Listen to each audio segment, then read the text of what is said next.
Hello and good evening. It's wonderful to see all of you here on this chilly fall night.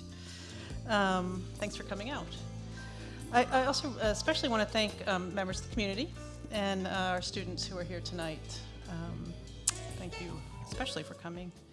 And before we begin, I'd really like to thank the Provost's Office for supporting the speaker series and the committee members, many of whom are here tonight, for the work that they do in helping to select the speakers. And I'd also be very remiss in not thanking Andrea Wade, who is standing in the back, who is basically the reason you all have chairs and we have video and everything else. She does a wonderful job in implementing everything. Yes, exactly. So tonight is the second speaker in our fall series. We have with us Richard Reeves. But to let you know that on November 14th, we'll have our third and final speaker for the fall series, and that's Maz Jobrani, the Iranian-American comedian. I hope you will consider coming to see him as well. I'm a Wait, Wait, Don't Tell Me fan. And if you are, you also know that he's there on a regular basis. So it should be a very enjoyable evening. Tonight's format's going to be a slightly different one from the one that we normally have. Usually we have about a 45-minute presentation by our speaker with about 15 minutes of questions. So Dr. Reeves has asked to alter that just a little. So we'll have 30 minutes of his presentation followed by about 30 minutes of Q&A. So to have a more conversational exchange. So as he's speaking, if you have things that you want to ask him about, I urge you to just remember those. And we have microphones set up in the corridors or in the aisles here so that you can ask him. Okay, so cell phones should be off. And I'd like to now introduce Dr. Leslie Pica, Sociology Department, who will introduce Richard Reeves. Thank you. Thank you. Good evening. I'm honored to introduce our speaker tonight, Dr. Richard Reeves, and I'd like to add my welcome to each of you for being here. Even if you're a UD student who's only here because your professor made you come, I'm so glad that you're here because you belong in this space. Each of you belong here. Students, staff, faculty, community partners, alumni, and interested individuals belong here. I'm a sociologist, and many classes offered in my department with anthropology and social work focus on social structures, institutions, and policies that produce and reproduce hierarchies and structural inequality, which have a host of damaging consequences, including feelings of alienation. And I'd like to remind UD students, staff, faculty, and recent alumni to participate in the AIM for Community Excellence Survey. This confidential survey assesses how all members of the UD community experience our campus climate and help us move forward as a place where every person is treated with respect and dignity. Particularly for the students in the room, just a friendly reminder to complete the survey. You just have to search your email inbox for AIM4, A-I-M, and then the number 4, which was sent to you on September 24th. And if you have more questions about that, more information can be found on the UD website for diversity, for the Office of Diversity and Inclusion. So our speaker tonight, Dr. Richard Reeves, has written extensively on inequality, particularly on social mobility and family change. And before I share with you some of Dr. Reeves' many accomplishments, I'd like to offer you 2 questions to consider this evening as we hear his talk, Dream Hoarders, Tackling Inequality and Class in America. My first question for you to consider: what does it mean to have this presentation at the University of Dayton, located in the city of Dayton? Some people may have seen the Frontline and ProPublica episode that aired last month called Left Behind America, which focused on Dayton's struggle to recover in the post-recession economy. And the narrative of this episode is that Dayton enjoyed its heyday in the early 20th century with technological innovations in transportation and automation. However, Dayton rapidly declines in the mid to late 20th century with white flight out of the city to the suburbs, redlining, and resource divestment. As cited in the episode, today, the city of Dayton struggles with food deserts, the opioid crisis, and more than a third of its residents live in poverty. And there were mixed reactions to this documentary, with some arguing that it failed to discuss the progress that the city has made to reinvent itself. Some offered praise for the accurate portrayal of Dayton, and others have shared shock and dismay, as they simply did not know the extent of the devastation within our city.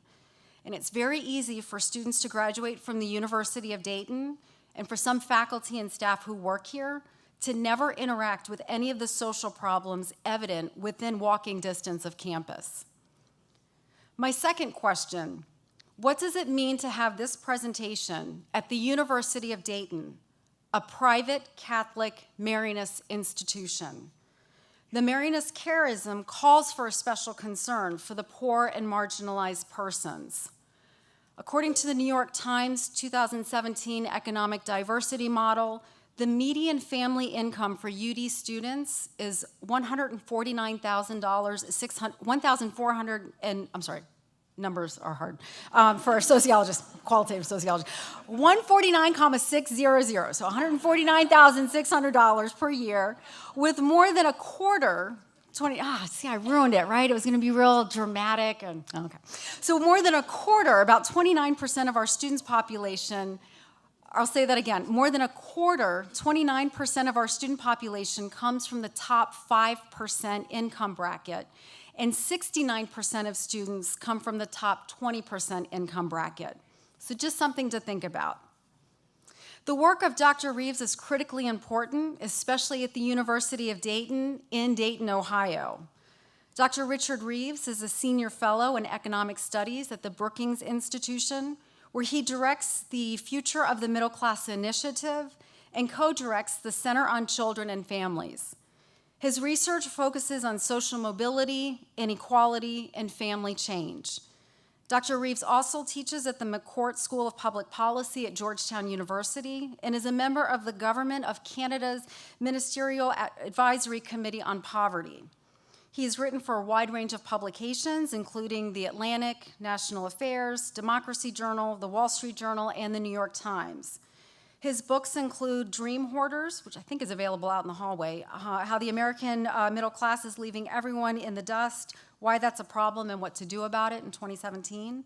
He also wrote Does Character Matter? Essays on Opportunity in the American Dream in 2015, and John Stuart Mill, Victorian Firebrand in 2008, an intellectual biography of the British liberal philosopher and politician, among other books.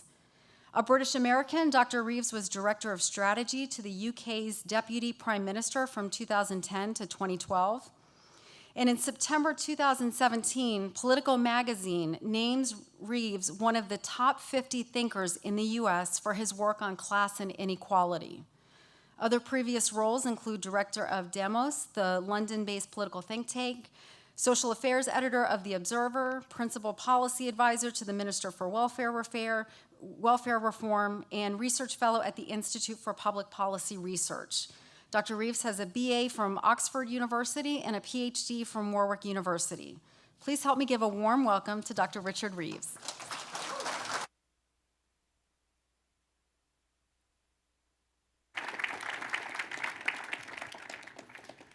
Thank you, Leslie. I'm exhausted just listening to all those jobs that I've done. Thank you to Sarah and the committee for inviting me, and to Andrea for all her work putting this together.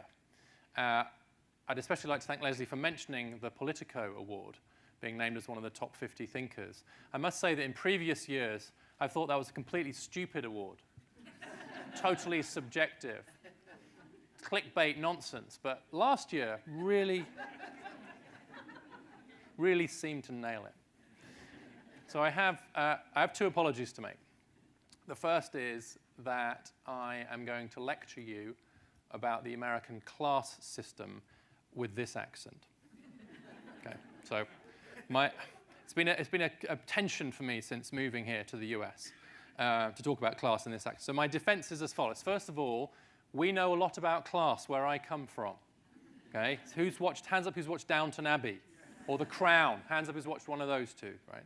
Hands up who knows that the royal family is expecting another baby as a result of the news today. It's amazing, isn't it? So we do know about class where I come from. And in fact, part of my my book, part of my argument, is a comparison between the class systems of my old country and the class system of my new country. And the conclusion, just to cut to the chase, is that the US class system operates every bit as ruthlessly and every bit as efficiently as the class system of the UK, probably somewhat more so, but that it does so camouflaged. It's camouflaged by the idea of classlessness, by the idea that it's as a meritocracy, that Horatio Alger style. Here in America, unlike class-bound old Europe, anybody can make it. The evidence points the other way, and that's particularly true at the top of the distribution. The American upper middle class, broadly the top 20% of the distribution, are more effective at maintaining their position and passing on their position to the next generation than in most other nations. So the first part of my defense is that I know of what I speak and that the US does have a class system. Now, the bad reason we don't talk about class here is the one I just gave, which is this idea of meritocracy. The good reason is that race has been such a salient inequality for obvious reasons in the US and remains so structurally important that conversations about racial inequality have tended to dominate. I in no way wish to diminish the importance of racial inequality. This particular book, though, is trying to get us to focus more on class inequality, and particularly to get those of us in the upper middle class to look ourselves in the mirror and to consider that we may have some responsibility for the inequality in the society that we have. My second defense about the accent is that I am now, as you say, a Brit American. As of 2016, I am a US citizen. I have a British passport in my wallet, which is great. And I hope we keep clapping that for a long time. In fact, I became a US citizen in my home state of Maryland on the very last day that you could register to vote, and in the very last ceremony of the day. So I took the oath of allegiance with 53 other people from 47 different nations, who all took the oath of allegiance together, and then every single one of us went to register to vote. It was quite a big deal for me, but it was a very big deal for the woman from Afghanistan next to me, a very big deal for the family from Mexico behind me, and a very big deal for the family from Iran on my right. Hands up who's been to a citizenship ceremony or attended or been part of one. I hope you'll agree with me that it's difficult to come away not moved by it. Obviously, it was my own, but nonetheless, a moving ceremony. So patriotic, so incredibly liberating in some ways for many of the people that were there. So one of my recent modest policy proposals is that every American high school student should attend a citizenship ceremony as part of their civics education, because I think that would help to open some eyes about immigration. So I am a US citizen. So I was able to vote also because I'm still a British citizen. I could vote in the EU referendum in the same year. So it was a banner year for me. Politically speaking, I had French friends texting me saying, don't take French citizenship. Not to make a partisan point, because I'm not going to be partisan. So that's my first apology. The second apology is I'm going to use some charts. See, that's what helps, you see. Don't try and read it out. Put it on a thing, right? I've got your numbers, but I've got a chart. So I have charts, have graphs. So just bear with me. There will be a few, but I'm a Brookings scholar in economic study, so I don't go anywhere without charts. I use charts to answer the question, how was your day, darling? I don't know, are you using median or average? What are we talking about here? So I'm going to apologize. I am going to try and keep it short, as I said, partly because my talk is intended to provoke a reaction. My book is intended to provoke a reaction, and I hope that it will do so with you. And I'm open to all and any questions and challenges to what we said. One question, however, for one of the professors in the room. So some of the students who are here to get credit, so you force them into the room to get credit, do they have to stay for the question and answer session to get the credit? Or will there be a mass exodus at 30 minutes? They have to stay. Okay, did you hear that? Yeah, you have to stay the whole time. And you might get extra credit if you ask some questions. So I'm going to start with a story. As many of you are quite young, I'm going to start with the story about this man. So just in case you don't know, this is President Barack Obama, 44th President of the United States, for the youngsters in the room. It does feel like a very long time ago that he was president, doesn't it? So I think there's kind of different kinds of years. There's like dog years, human years, Trump years. It's like it's like walking through treacle right now. Everything's going so slowly. And again, I'm not making a partisan point. The intensity of politics right now is making everything feel it's going slowly. But I'm going to tell a story about him, which is the story that led me to write the book. And it was a defeat for him at the hands of his own party in 2015.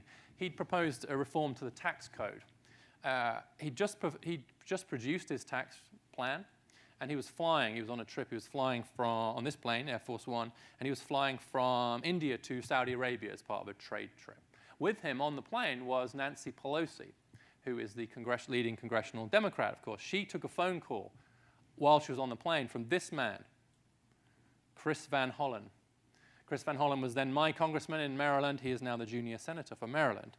And Chris said to Nancy, this idea from the president, his tax plan, this particular single idea has to go. All my constituents are getting angry about it. We've got to persuade him. What do you think? And Nancy said, well, I agree. My constituents are getting angry too.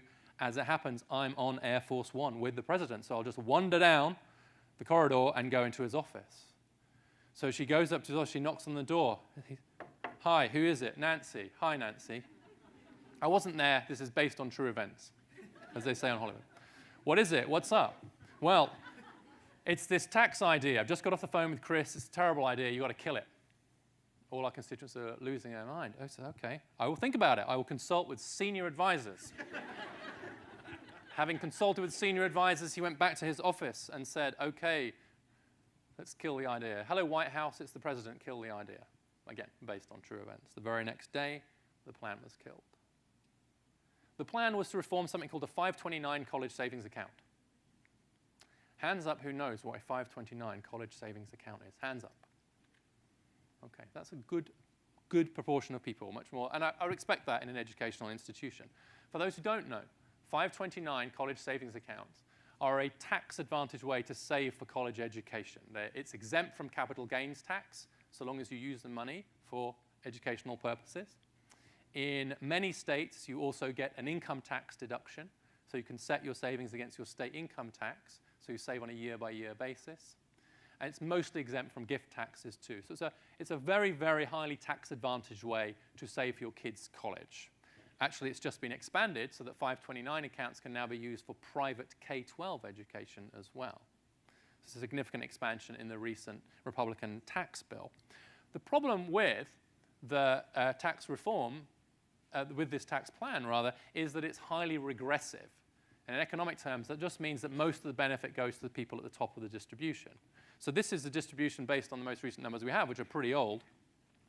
And this chart is showing you for the poorest quarter of the population on the left to the richest quarter of the population on the right, who has 529 accounts and how much money do they have in them. So the dark blue bar on the left is for each of those income brackets, what proportion have a 529 account. That's all families in that bracket. And then the light blue one is, of those who have one, what is the average balance in the 529 accounts? I could carry on going to the right, and it'll just skew more and more and more. This is unsurprising, given that it's going to be people who are relatively affluent who are going to be liable for capital gains tax. It is people who are relatively affluent who can afford to save serious amounts of money towards their kids' college education. So this is to be expected. This predictive result from the policy is why Bill Clinton vetoed it when it was presented to him in office, and it took President Bush to pass it. So this Bush-era tax cut, which President Obama looked at, became a real source of contention within the Democratic Party.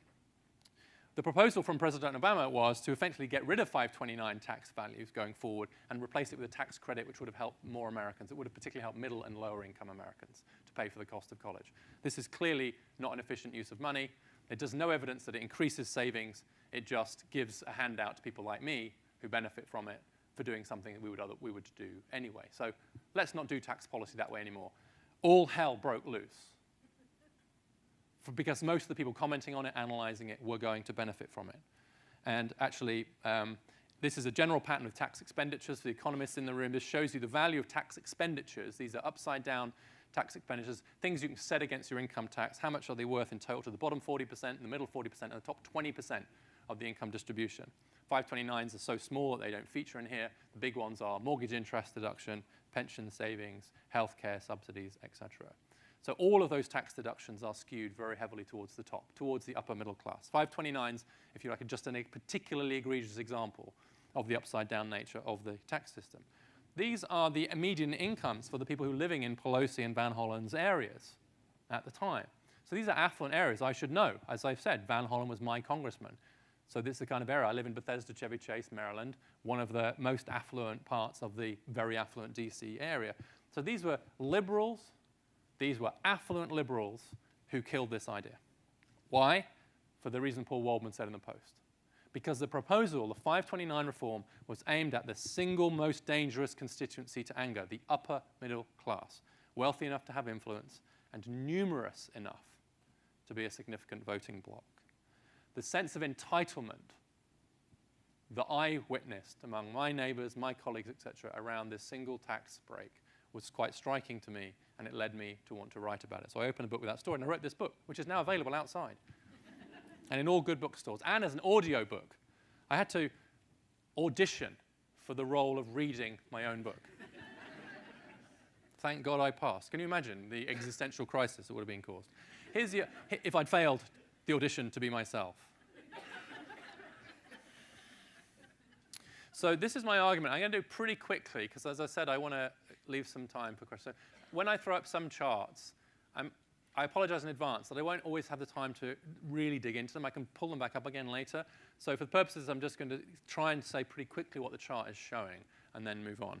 Also because it's the evening, and so chart tolerance levels will drop with every passing minute. So here's my first argument. The upper middle class, who I define as the top 20% of the distribution, are separating from the majority.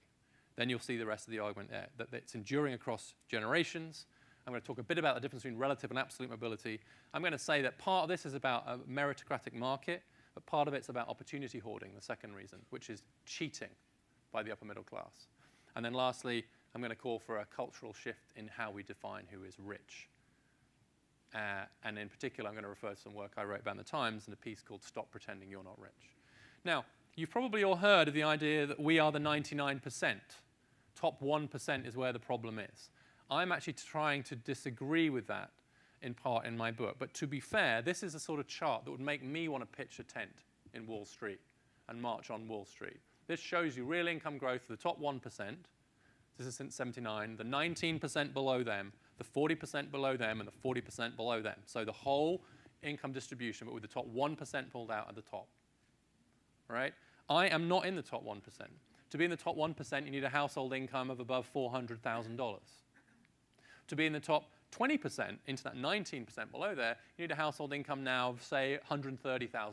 Depends on how many kids you've got, but have that kind of number in mind, 130, 135. I am in that group. The median income of the top 20% is 200,000. And so it gives you a sense of who we're talking about. But look, social scientists do their dirty work in various places. This is especially for the students. They do their dirty work in their footnotes. They do their dirty work in their choice of deflator.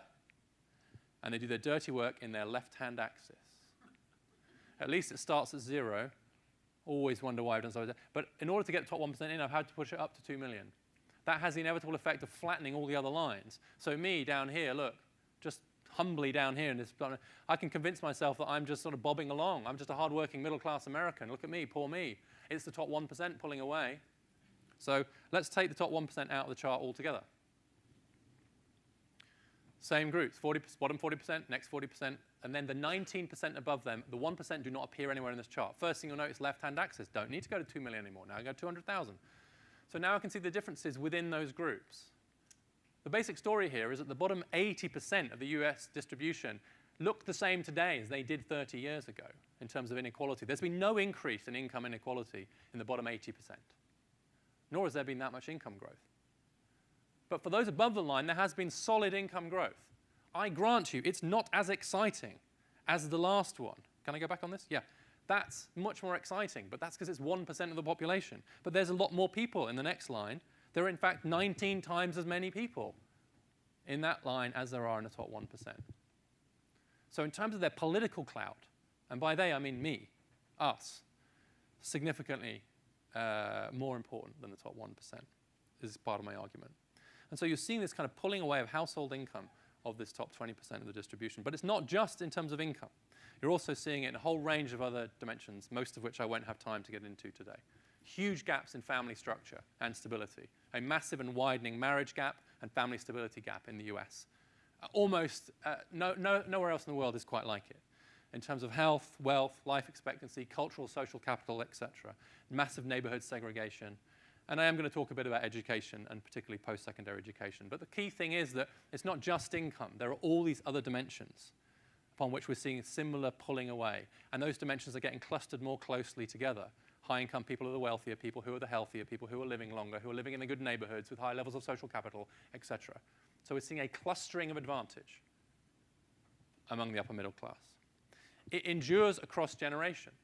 So what you'll then see is that being in the top 20% of one generation increases your chance of staying there in the next generation. So now I'm going to show you something called an intergenerational income transition quintile income transition matrix. We make them all the time at Brookings. Our days fly by. Don't know about you, but this is our idea of fun. This is from Raj Chetty's work. I'm going to be quoting Raj Chetty a lot because Raj Chetty has all the data. He runs something now called Opportunity Insights. I actually work for them some of the time. And he has anonymized IRS records merged, linked now to census tract and census data. So it has a very big data set. So most of the stuff I'm going to show you is from his work. This just shows you that people who are born in the bottom quintile have a reasonably high chance of staying stuck at the bottom quintile, but also people born in the top quintile have a decently high chance of remaining stuck at the top. So we pass on our status to a non-trivial extent to the next generation. However, if I unpack the story by race and gender and place, it gets much, much, much, much worse.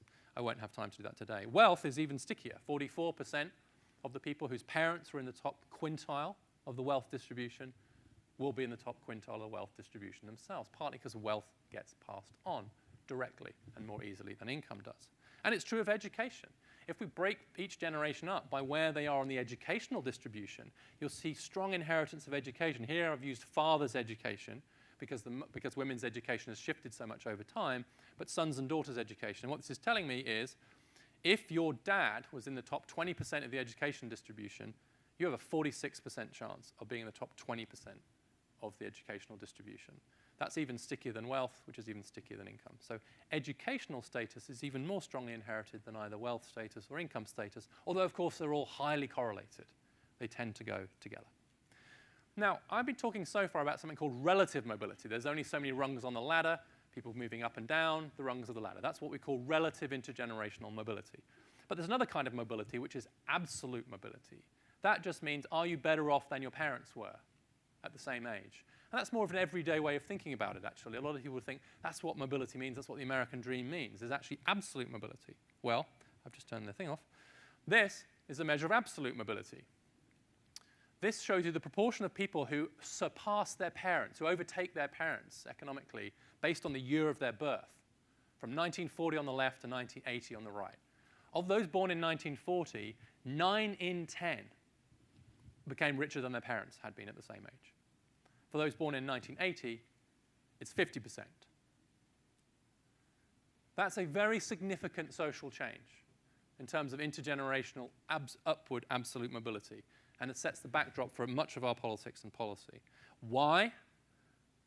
Well, it's a combination of two things, lower growth and higher inequality. But more of it is inequality. Relative and absolute mobility might be connected in the following sense. Imagine a highway like this, where everybody's driving along and everyone's getting to where they want to be, and you get overtaken. Someone overtakes you. You don't really care, do you? You're all getting there, you're all going at 50, 60 miles an hour. Or if you do care, then you have deeper psychological problems than I have time to deal with here, right?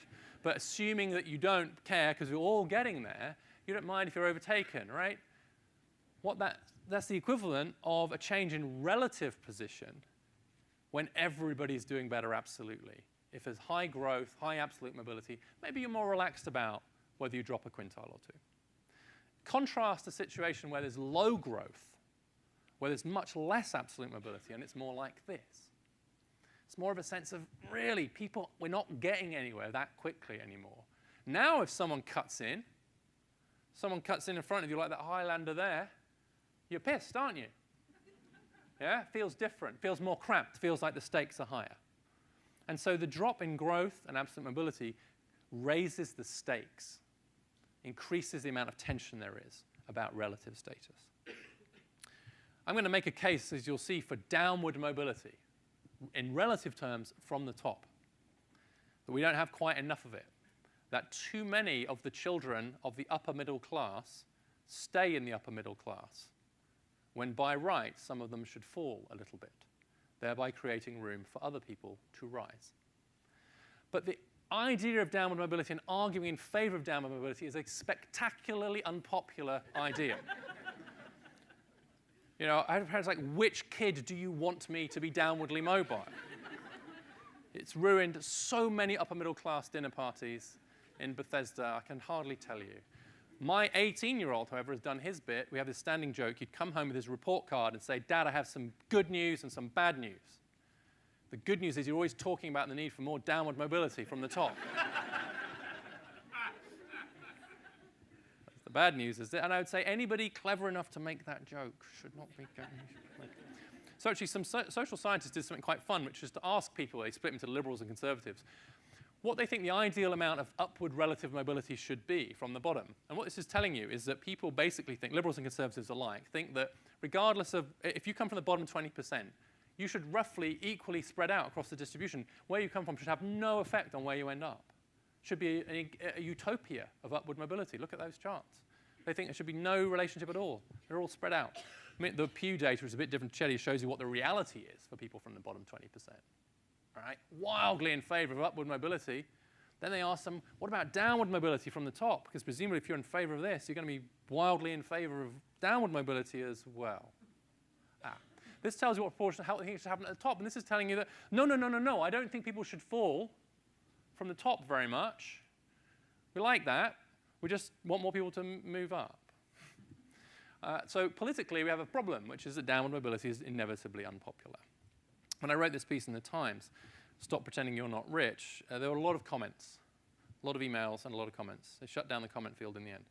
But this is what, I went through them, and this is one that stuck with me from JB in Illinois, who's talking about this dream hoarding problem. And he said it's partly driven by the fear of what happens to young people who are in the middle or lower. Job insecurity, contingent, and contract employment, etc. In other words, the stakes feel pretty high. If you're an upper middle class parent, you really, really don't want your kid to end up down there. Look at the charts I just showed you, especially when health insurance is attached to it, when other kinds of opportunities are attached to it.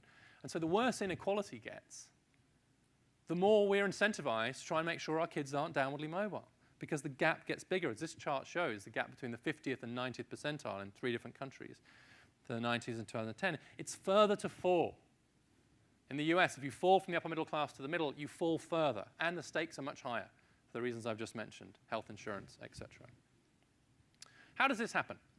How is it that those of us in the upper middle class make sure that we pass on that status to our kids? 2 ways. One, by filling them with human capital and education in institutions like this one, so that by the time they hit the labor market, they're sufficiently awesome that they're going to do well in the labor market, right? That's a perfectly rational strategy. This is exactly what Michael Young warned about in his book, The Rise of the Meritocracy, 60 years ago, where he warned that people would become obsessed with IQ and education, and that we would define merit in such a narrow way that it would ensure that we ended up with hereditary meritocracy. The book ends, by the way, with a violent populist revolution against the meritocracy. It's worth a read. But I won't. I could go on about Young for a long time. Now, here's some good news, right? You ready for some good news? This good news, it tells you that the relationship between someone's parents' income, which is what's on the bottom, and their income as an adult, which is on the left-hand axis, that's the gray line is for the whole population. So there's a massively strong correlation between how rich your parents were and how rich you're likely to end up to be. Right? That's the bad news. But here's the good news. If you go to an elite four-year college, including one like this, or even just a four-year college, 2 things happen. One, the fact that it's high tells me that people from those colleges do well. They're high up the distribution for their generation. The fact that the line is not flat, but flatter, tells me that conditional on going to and through college, your background doesn't matter so much. So in other words, if you're from a poor background, you get to and through a college like this, your outcomes will be quite similar to a kid from a rich background who gets to and through a college like this. College is the great equalizer, in theory. Here's the problem.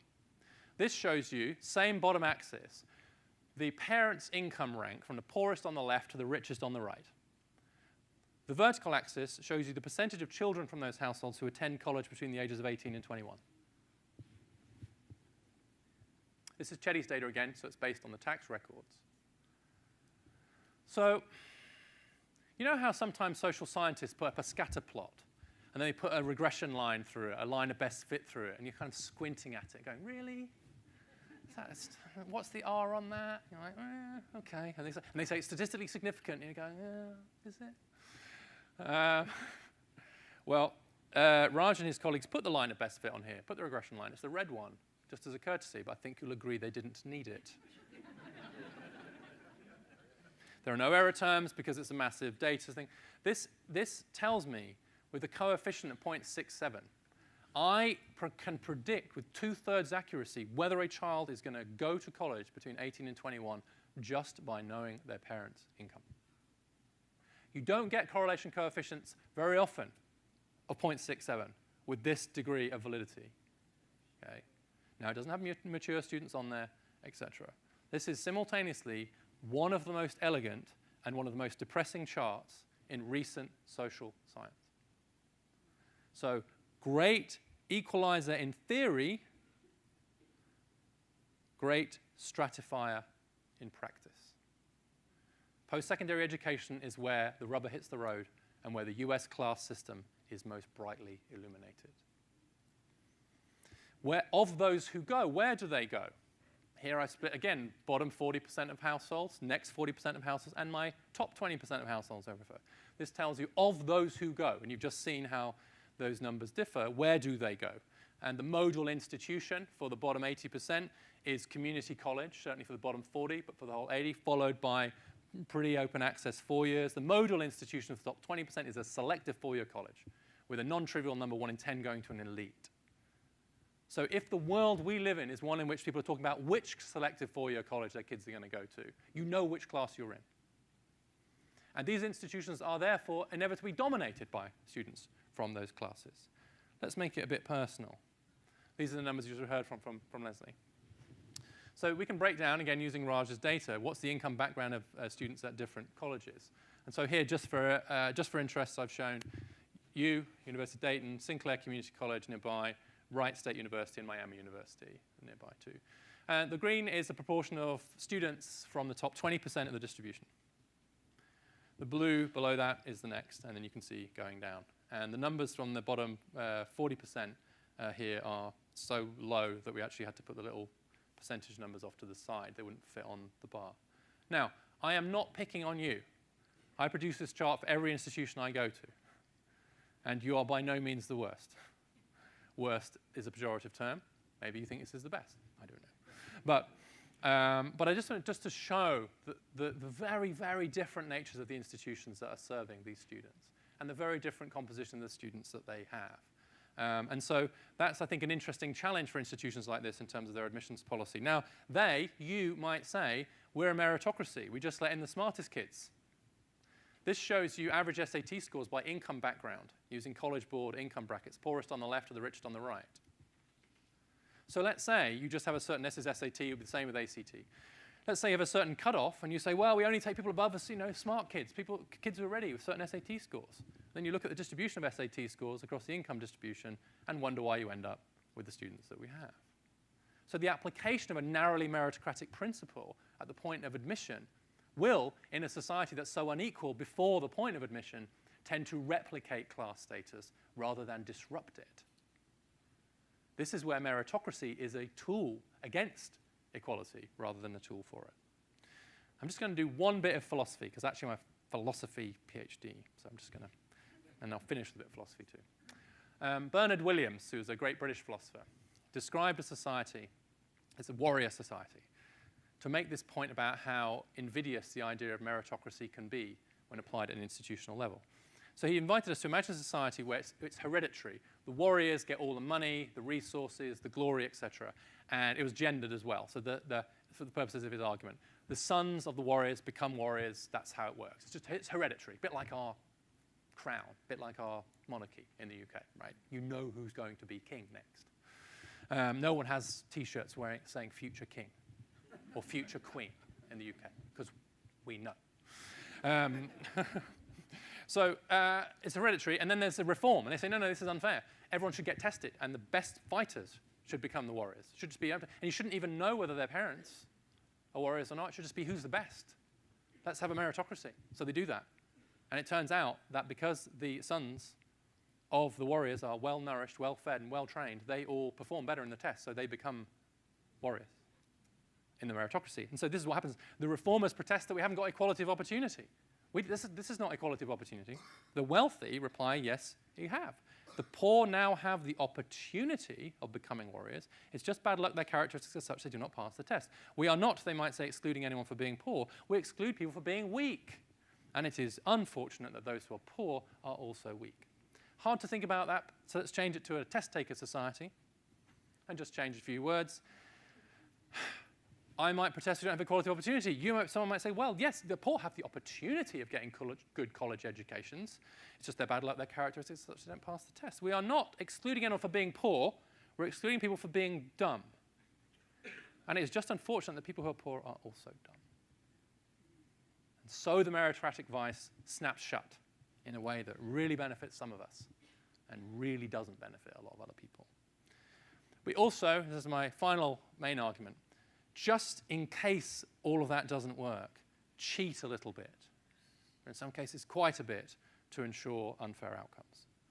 I've used this phrase opportunity hoarding, which is adapted from Charles Tilly. Many of you know his work. If you don't, you should, on durable inequality.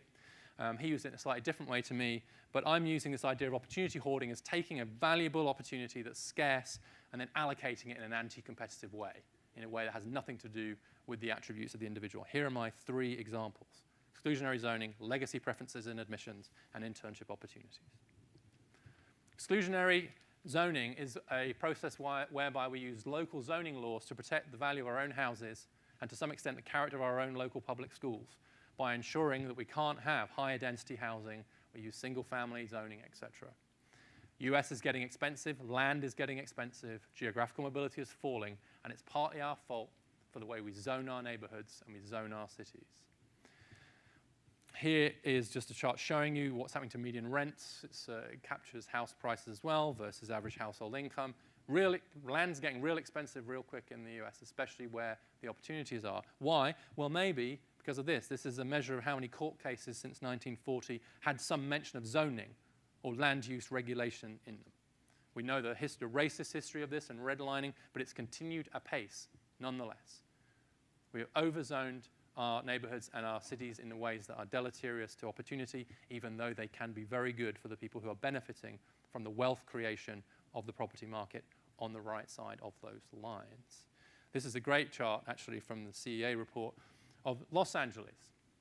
The black line shows you, since 1960, how many people Los Angeles was zoned to accommodate. You can see it was 10 million back in 1960. At that time, the red line is the actual population. There were 2.5 million people living in Los Angeles, so a huge gap. Lots of room. The population of Los Angeles has risen to about 4.3. Los Angeles is now zoned for almost exactly the same number. So what's happened is, because of local regulations, the zoning regulations of Los Angeles have shrunk to fit its current population. But we were right in 1960. Los Angeles can easily hold 10 million people. But it's not zoned for 10 million anymore because of local zoning laws. And we are rigging the housing market in our favor through those laws. We, and I mean every word of that. Legacy preferences. The US is the only country in the world that operates a hereditary principle in its college admissions process. It was wiped out in the UK in the middle of the 20th century. It was only introduced in the US in the beginning of the 20th century, largely to keep Jewish students out of Ivy League colleges. And dramatically successful it was too. But lives on today in the bump that is given to those who are legacies as they apply to some of our elite institutions. We don't know how big a bump because they won't share their data. But just to give an indication, I do not have your data, of the admissions rates to these colleges, light blue, the legacies, dark blue, the non-legacies. Of course, it could be that legacies were going to get in anyway because they had better scores. We'd have to do a really good study to find out. But we can't do that because, in case I haven't mentioned it, they won't give us the data. Maybe because it doesn't have as big an effect as this chart suggests, and they don't want people to know that because they might stop giving them money. Alumni giving may be part of the story. Or maybe it does have quite a big effect, And they're a bit embarrassed about that because they're sort of pretending to be meritocratic, so they just push it under the carpet. Seems to me somewhat embarrassing. Probably time to get rid of it. Hope you'll agree, but definitely ready to have a discussion about it. And then the third thing is internships. Internships are becoming really important in the labor market, particularly for some professions. This is actually a chart showing the response of HR managers hiring college graduates as to what they ranked most important as hiring a college graduate. They then compounded the results. Number one, internships, then employment during college, then your major, et cetera, et cetera. See, GPA is pretty low. What employers really want to know at that point is what can you do, what have you done, what experience do you have? And internships are precious experience opportunities. Half of them are unpaid. So who can afford to do them? About the same number are handed out on the basis of who you know through social networks. And so if the people in a position to give out internships, like me, give them out to people who I know, or the friends of people who I know, the nephews, nieces, sons, daughters of people who I know, guess what class they're likely to be? And so we replicate class status through the institution of internships. Charles Murray, not a liberal, describes internships as affirmative action for the rich. Bang on with that one at least, Charles. But to make any progress on all of these things, we have to face this problem that even those of us who are rich, in the top 20%, 10%, don't like to think we're rich. We like to think that the rich are the people who are richer than us. We like to think the rich are the people who are richer than us, especially if they went to the same college as us, and really especially if they got worse grades than us and still went on to be rich. That's where the real class warfare lies. That's where the real anger is. It's the anger of the upper middle class against the upper class. But we're rich. I'm rich. And a lot of people should be considering themselves rich when they look in the mirror. I was suggested by colleagues that I should read more Hofstadter before I finish my book. So I did. And this is Hofstadter's book, The Age of Reform, another brilliant book on the progressive era. And this is his understanding of how the progressive era, which led to the high school movement and other welfare reforms, in his view, how it started. The moral indignation of the age was by no means directed entirely against others. Whereas today, the moral indignation is always directed against others. Immigrants, people of color, welfare dependents, rich people, whatever. It's never us, is it? It was, in a great and critical measure, directed inward. Contemporaries who spoke of the movement as an affair of the conscience were not mistaken. I think we need something like a new progressive era.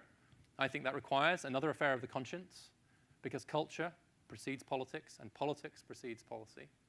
That will require a lot of us to look in the mirror, to see ourselves as somewhat complicit in some of the institutional practices which benefit us but lock out others. It will require us not just to give, but to give up. It will require, to use an old-fashioned word, but one I feel more comfortable using here than in some other environments, some sacrifice on the part of those of us who are flourishing if we're serious about the common good. It's a difficult argument to make, but if I can't make it here to you, then where can I and when? Thank you for your attention.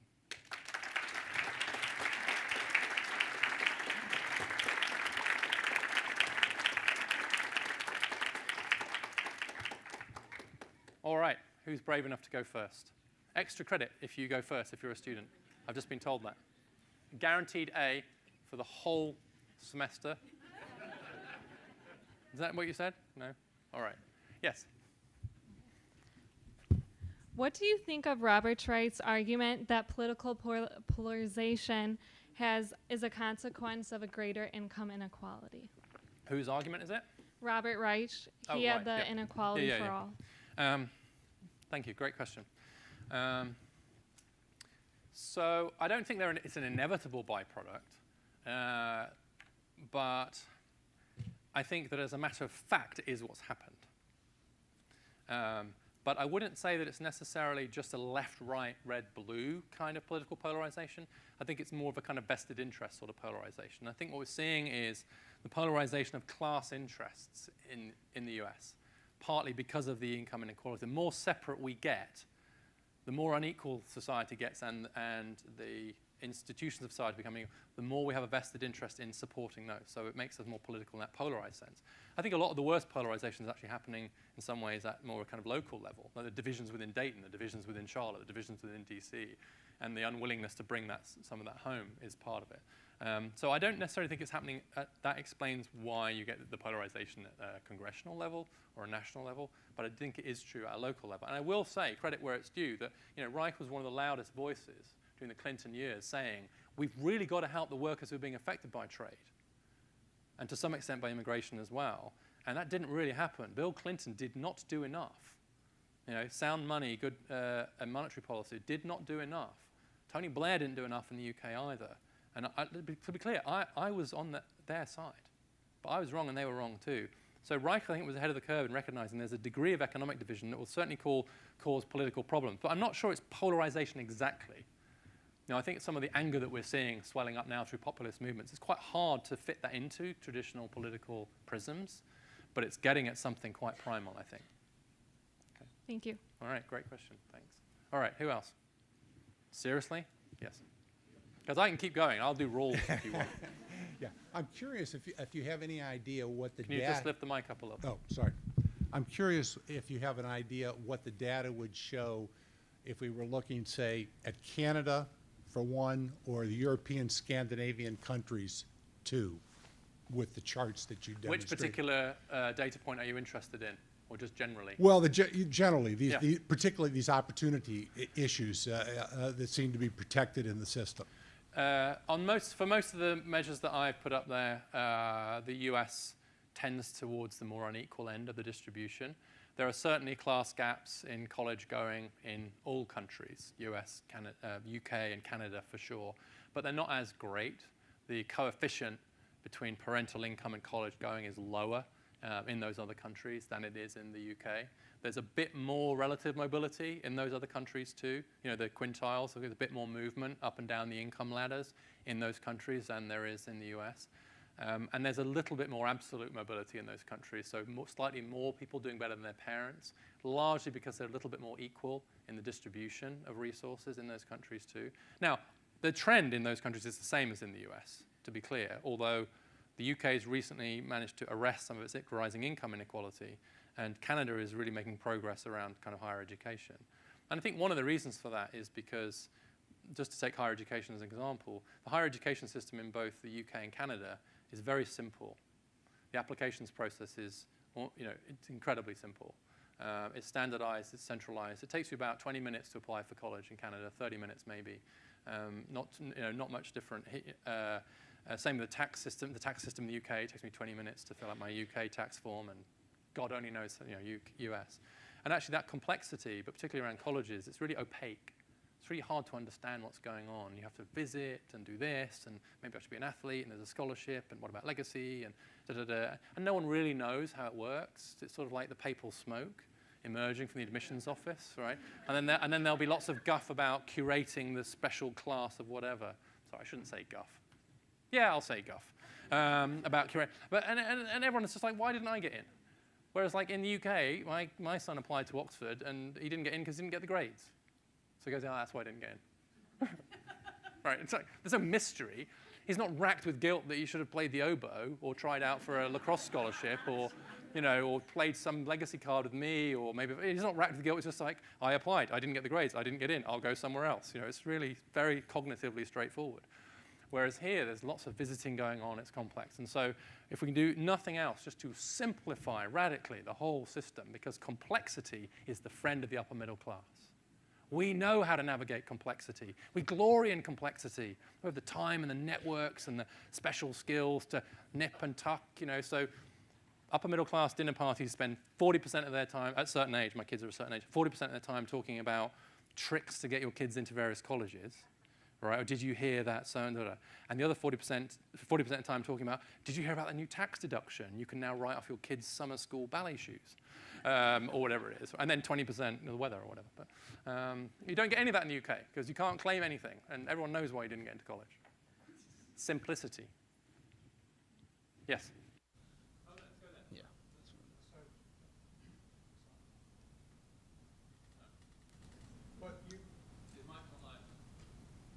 You've partially answered my question. I was curious about the admission criteria for European colleges and universities. Your answer partially explained it, but you had a chart which showed that test scores are directly correlatable to income levels. So to simplify down to a test score, aren't you still encountering the same problem? What it does do is that it at least gets to an actual meritocracy as opposed to a pretend meritocracy, because there's none of this other stuff going on. There's none of the legacy athlete oboe playing stuff. It's just, at least you know. But it does still replicate class very strongly, because you'll see a similar class gradient in tests in the UK as you get here. And so what's happening now, particularly in the UK and other countries, is that they're introducing something, a very ugly thing called contextual admissions. And what that means is that you basically allow for a student's background when making them the offer. So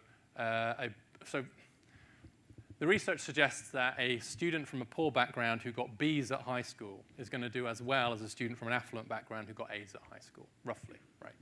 For the purpose of the argument, assume that's right, but University of Bristol research suggests that's about right. So a number of colleges in the UK, Bristol included now, will say that if you're from the bottom 50% of the distribution, using the school as a proxy actually, then we'll count your B's as A's. Cue outrage from private upper middle class schools, right? Because their whole business model is, we're going to get you A's and get you into these universities, and suddenly they're letting in these poor kids with B's. But a B from a poor kid is, in terms of measuring potential, in terms of measuring achievement, it's perfectly correct to adjust for background when looking at that. So there is a way to adjust SAT scores for background, for sure. And that's the next step. First of all, step one, do it meritocratically. Step two, do it actually meritocratically, which takes into account the background that has led the student to the SAT score. Because if we are seriously going to claim to ourselves that a kid who got a 1200, right, use ACT, don't you? A kid who got 26 from a really poor background shouldn't get the place when my kid from a rich background got 27? Really? Is that what we're going to claim?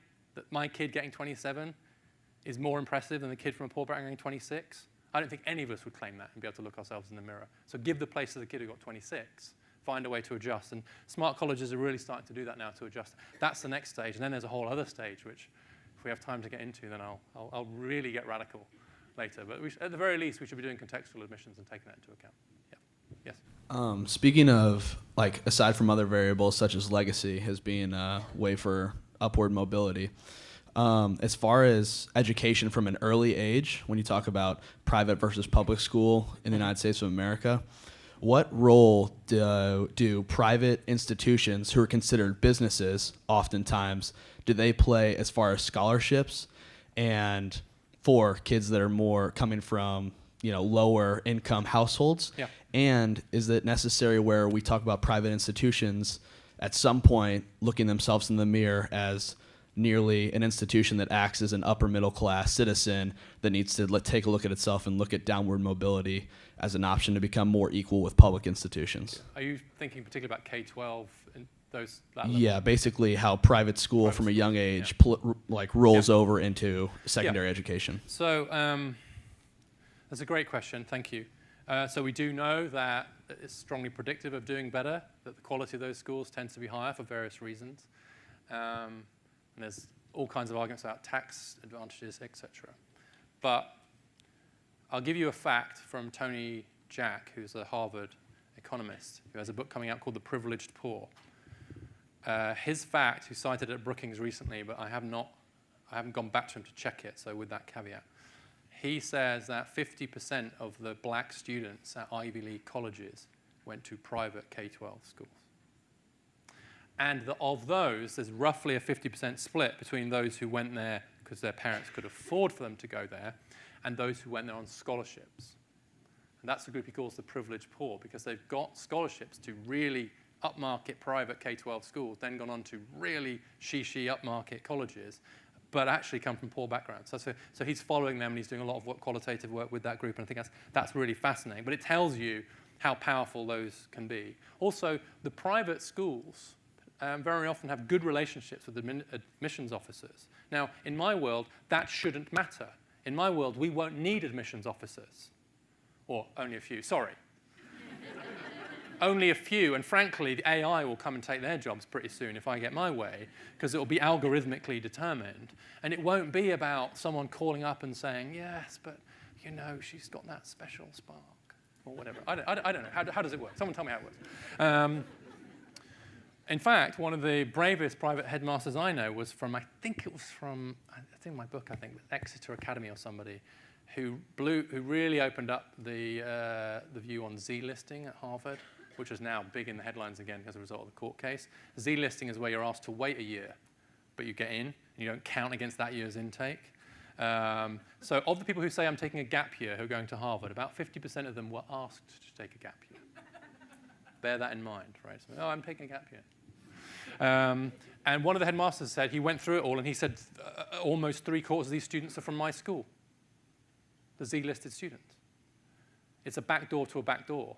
Overwhelmingly legacy, like almost all of them are legacies. And so what you get is the social contact, the connections, the high tutoring that goes along with it, all of which is like the tutoring and stuff I have no problem with. The rigging of the system through who you know, I really do have a problem with. And I think we should all have a problem with that because it's just so blatantly unfair. So what should those schools do? Well, some of them are doing better. Some of them are taking more kids. They are being interested in doing more scholarships. But I would really hope they'll go very, very much further. And I can imagine a world in which where their tax subsidies require them to do that. We're actually looking really hard about who it is you're educating and are you giving enough scholarship kids to others, because otherwise they become incubators for upper middle class privilege in exactly the way you've just identified. And that is in no way to blame the people who've gone to those schools or even those who are currently in the equilibrium.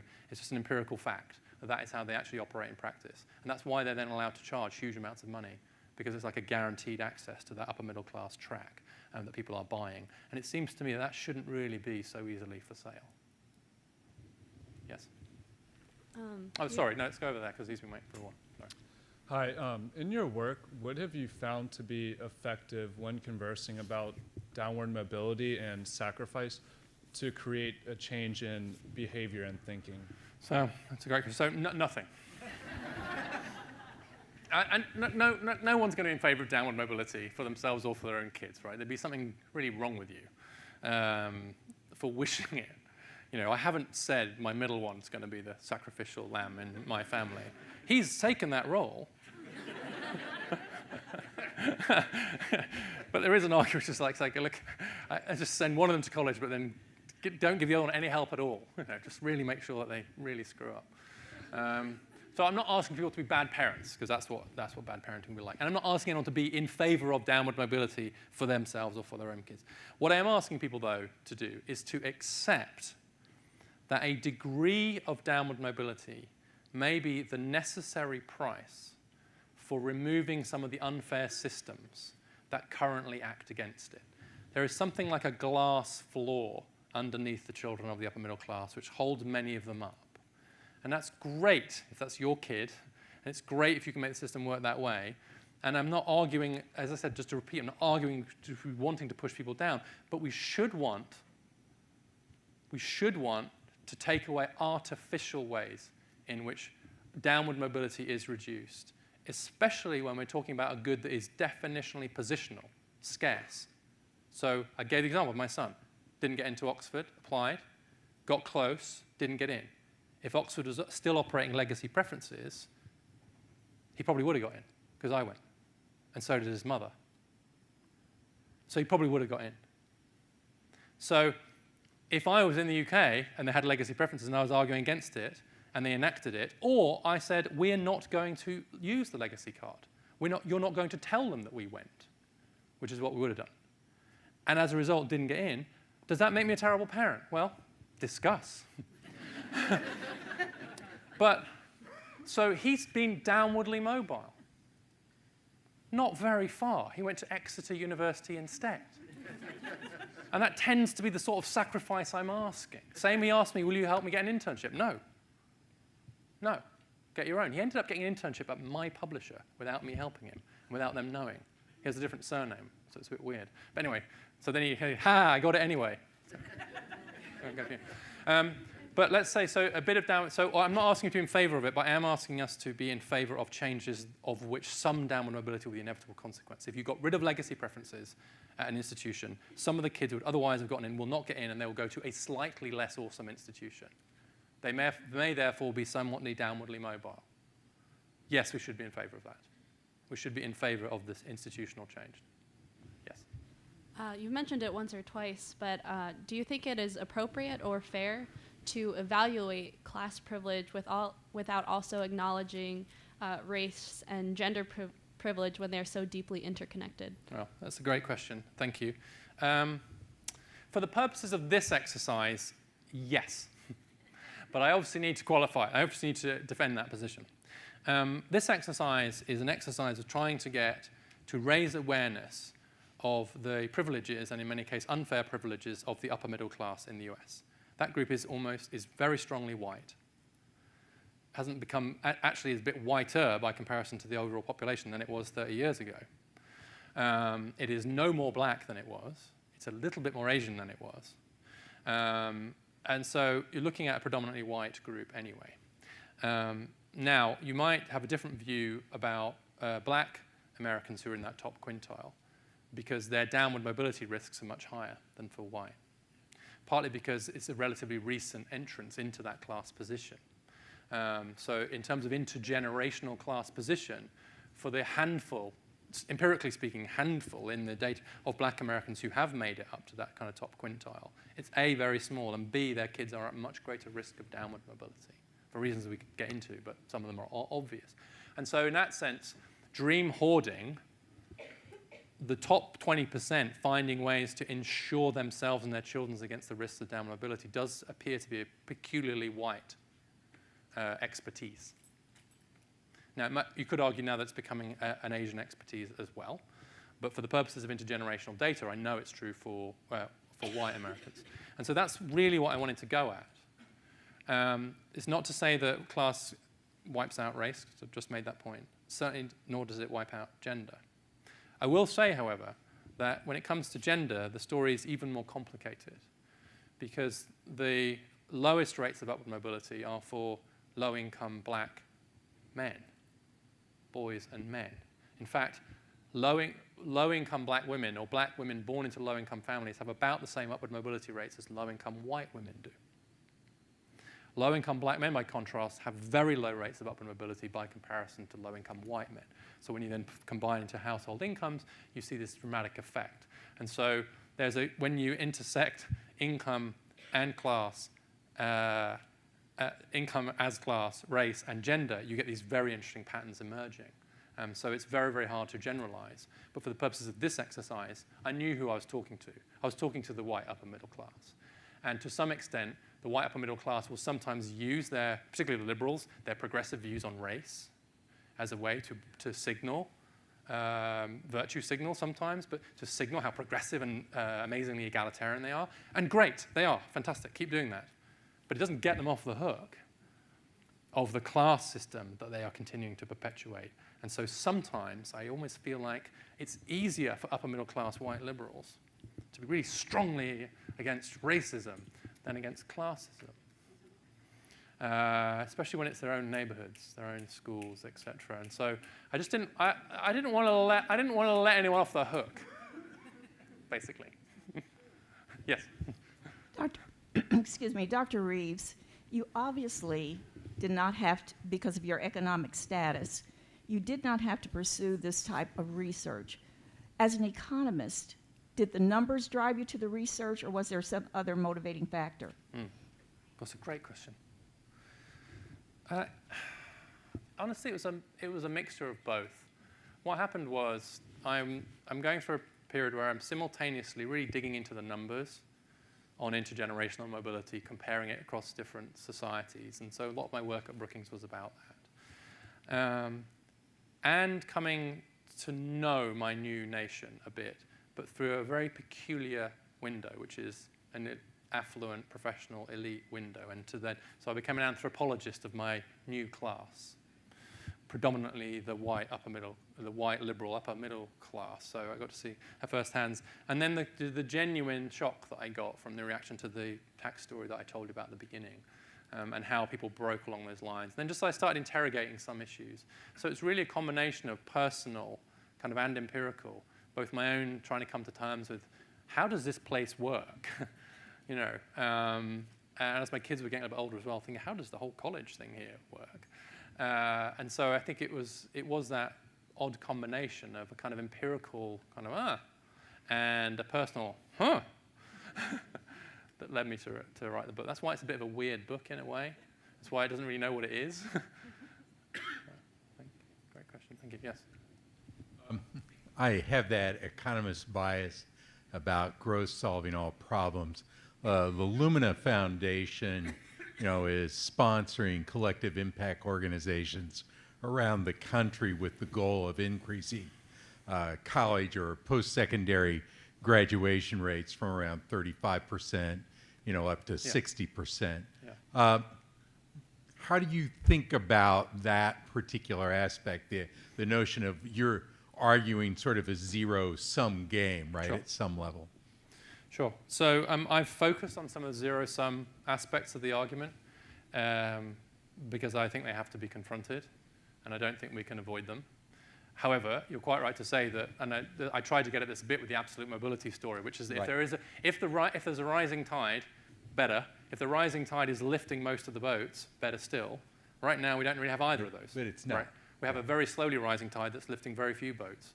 And so that economic backdrop that I think would make I think a lot of this would be easier if we had that kind of shared growth going forward. So don't mistake my position for being in any way anti-growth or thinking that growth is zero-sum. But as the chart I had to skip over shows, actually more of the drop in absolute mobility is explained by rising inequality than by lower growth.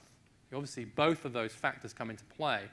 But if we were distributing income in roughly the same way today as we were in the 1940s, 1950s, then we would be 2/3 of the way back to the absolute mobility figure we had then. So about 2/3 of that drop is inequality. A third of it's lower growth. So Yeah. yes, you can have your growth as an economist, and I'm with you, but we've got to think very hard about how it's distributed.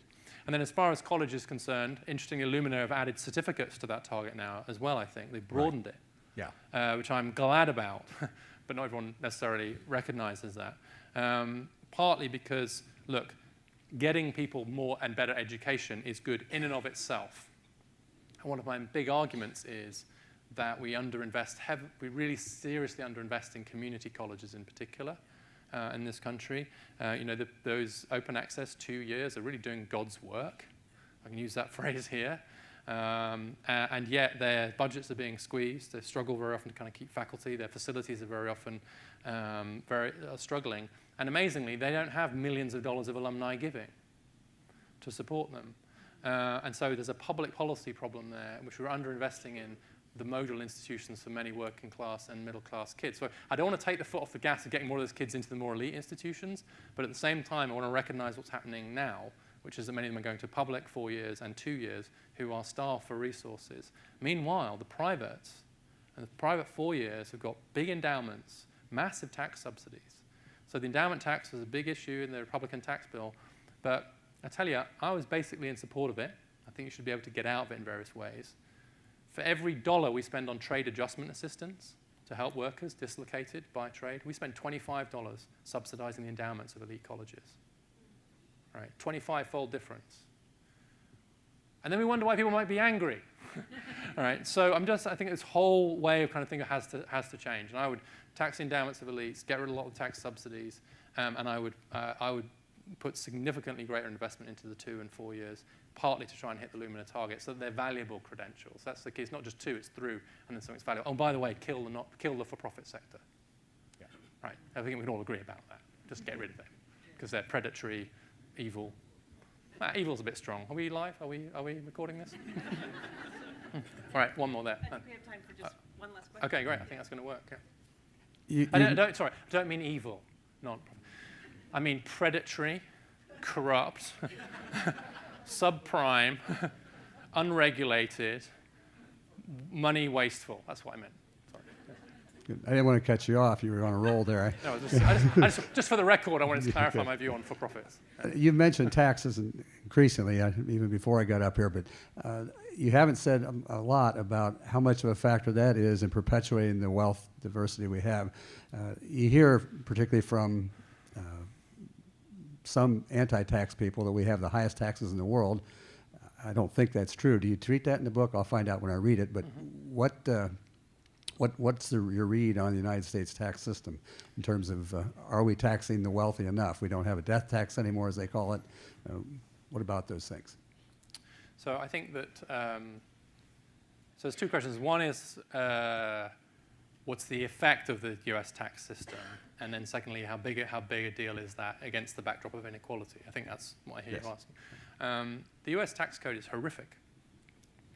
It's horrific in many ways. It's complicated, time wasting, it's weird, it's riddled with all kinds of inefficiencies. But above all, it's pretty regressive in many of its impacts, as I tried to show.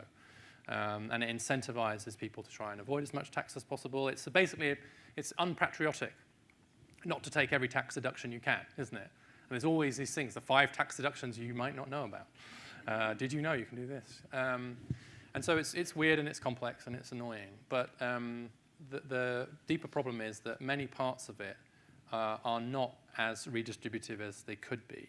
And that's actually the primary reason for US inequality. It's not really the market generating the inequality. It's what happens after the market. It's the public policy decisions to redistribute. The main difference in the US and lots of other countries is just that there's more redistribution in these other countries through the tax code. But because of the anti-tax, anti-government sort of philosophy that animates a lot of US politics, it's become quite hard to change the US tax system in that way.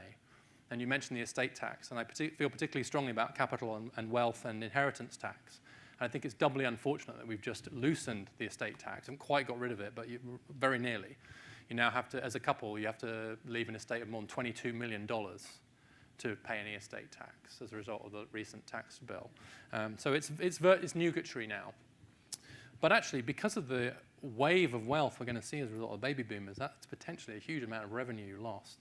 And in fact, if we could take the estate tax system back to where it was just in 2000, we could raise $1 trillion over 10 years, which would allow us to increase the earned income tax credit enough to bring the wages of the bottom third up to roughly 79 levels. And so those are the sorts of numbers you're talking about here.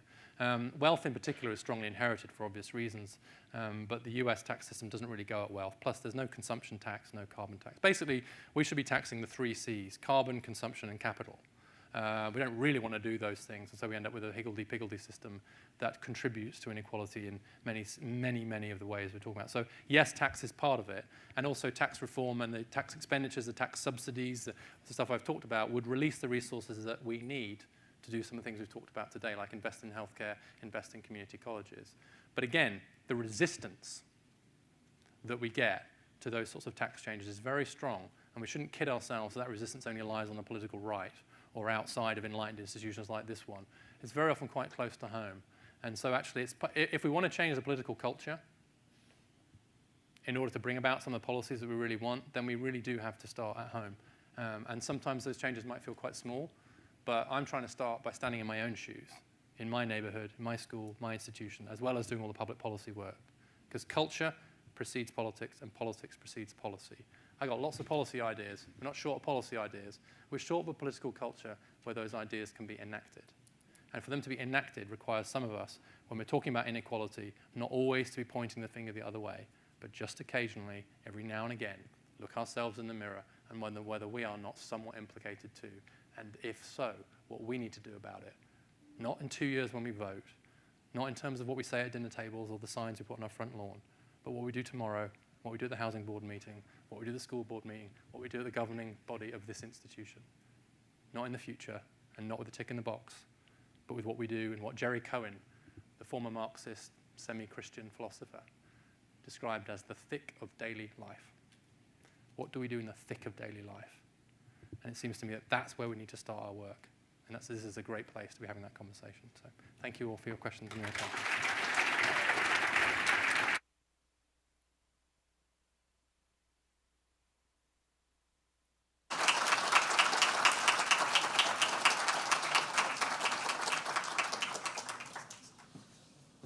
Again, thank you all so much for coming. What a wonderful, thought-provoking, and just fantastically engaging event.